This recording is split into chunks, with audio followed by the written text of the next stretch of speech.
O ensaísta escocês Thomas Carlyle, lá pelos idos de 1800, ele disse uma frase bem interessante. Ele falou que o nosso maior engano é achar que nós nunca iremos errar.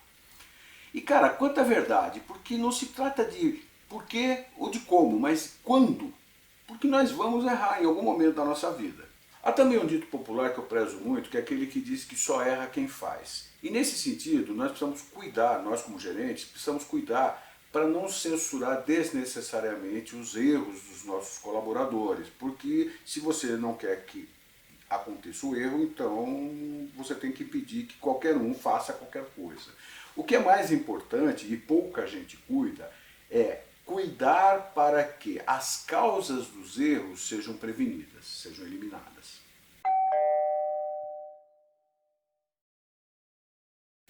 O primeiro tipo de erro é o erro por inadvertência. É aquele que acontece por ignorância, por informações desencontradas, por erro de instrumento ou por erro de técnica ou falta de treinamento. E esse é o tipo de erro que é o mais fácil de ser combatido, mais fácil de ser eliminado. O segundo tipo de erro é o erro por ousadia, e esse a gente não deve censurar, tá? Porque é o erro em que, quando você atribui uma determinada tarefa para um colaborador seu, esse colaborador vai depender só dele para realizar a tarefa, muitas vezes essa tarefa é muito importante e ele vai ter que partir das informações que ele já tem, da experiência prévia dele e improvisar em alguma coisa para dar conta do recado. Nesse caso, ou vai acontecer um estrondoso sucesso, uma inovação sensacional, ou um estrondoso fracasso. Mas, como eu disse, nós precisamos tomar muita cautela, muito cuidado para censurar um erro que foi feito pela ousadia de fazer alguma tarefa importante. E o terceiro tipo de erro é o erro por excesso de confiança. Cara, esse é o mais perigoso. Por quê?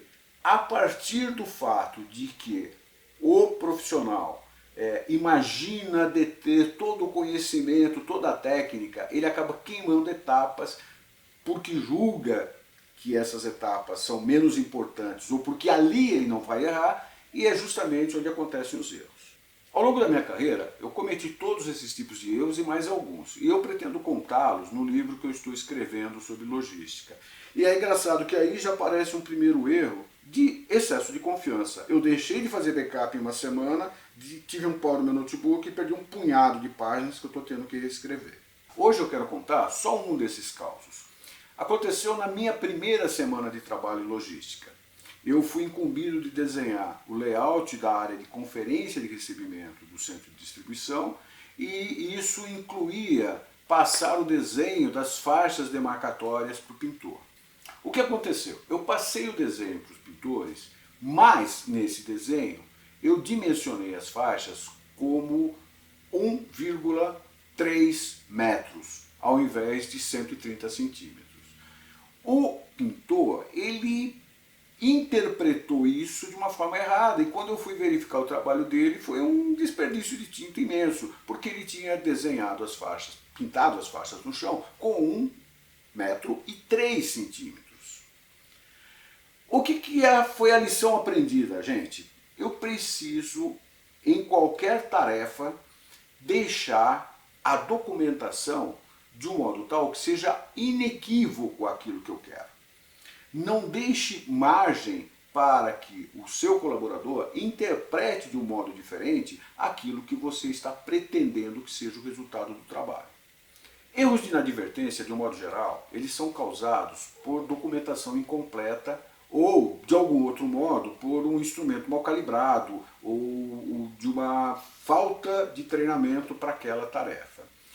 Dependendo da criticidade do objetivo, é importante que não só a documentação seja inequívoca, mas que também você conte com várias camadas de checagem e, dependendo da criticidade, de redundâncias para que um possível erro não resulte em uma tragédia. Isso é bem o caso da indústria aeronáutica e seus procedimentos de cabine de comando, por exemplo. Eu agradeço ao Alessandro Moleri pela ideia que ele me deu de contar esses causos de logística em alguns episódios. Estou começando com esse, e do cofrinho onde saiu esse, pode ter certeza que tem um punhado de outros que eu vou passar para vocês. Bom, eu fico por aqui. Agradeço pela presença e conto com você no meu próximo episódio. Até lá!